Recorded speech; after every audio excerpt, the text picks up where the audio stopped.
Today I'm going to be making beans and corn, as they say it in Abeokuta, Ewa, and Agbado.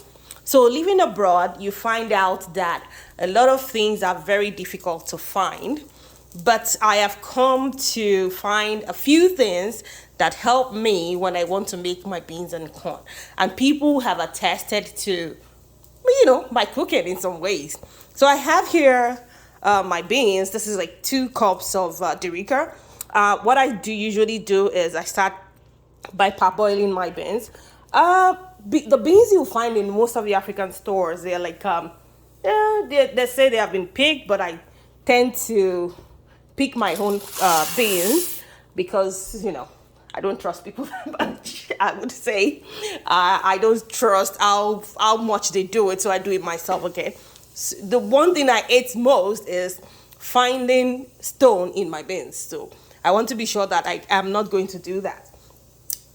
Also, what I have, while the beans is kind of like parboiling, I just wait for this to boil for a few minutes, and then I rinse it out.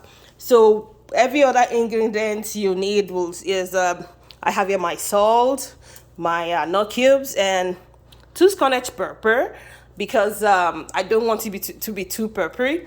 And then I have 3 balls of onions. Now, for everyone, it's different. Some will prefer to slice it, but I don't like sliced onion in my meals, so I usually blend them. I have here my crayfish because I like to put crayfish in mine. But then the super thing for me is this corn that I found in the store. It's called the whole Carnel corn, and it's kind of like the corn we used back home. It's not too soft like the whole corn you find in the stores, where it's it's soft and it's too sweet. This is like the corn that we have in Nigeria, and it's already not too hard. So what I do is when I start, I just put everything together, and then I also have my palm oil, and in this blender I already have the head of my crayfish that I'm gonna blend together. And please continue with me. So this is how you want your beans when you want to wash it. It is showing a little bit of color. It's not all plain, so it's ready for a rinse. So as you can see, the color is a little bit plain, and I have not put in my onions and crayfish mix. I'm going to add my corn because I want to kind of like measure how much water I'm going to do. This is like frozen corn, but it's not sweet corn. So it's not the kind of corn you just you just get in a can. So it's the proper corn. You give it a little mix to make sure that it's kind of like really a good mixture. And then we pour in our onions and Scotch bonnet and crayfish mix.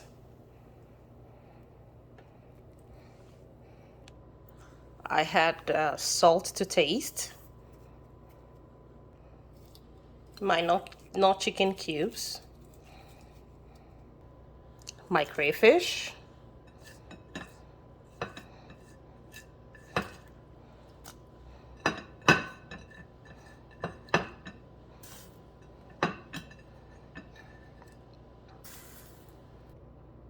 I'm adding in my palm oil. I have put my palm oil in the microwave for about 30 seconds to help it melt a bit.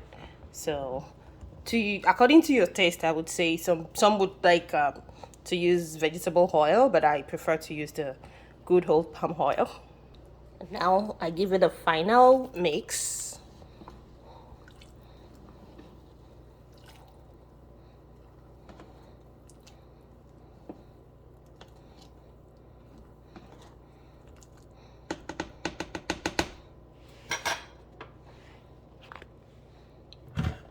Add some water. Well, it's a pressure pot, so I just do what I like in that sense. And now we cover the pot.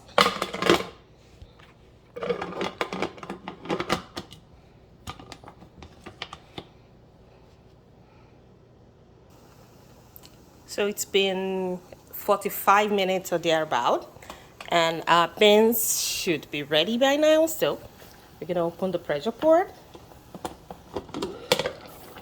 Here we are. Ooh.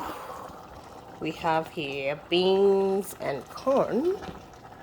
Watagbado. Here we go.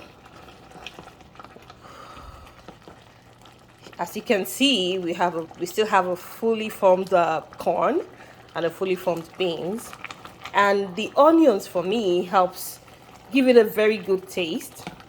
It makes it sweet. This is the honey bean, so the onion does make it really sweet without adding plantain or any other thing.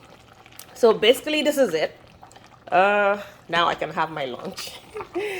Also, thank you very much for watching. If you like this video, please share, subscribe, and let me know what you think. If there's anything you want me to do, a kind of hack for, people like us living abroad and trying to get a taste of home, just let me know. Thank you very much.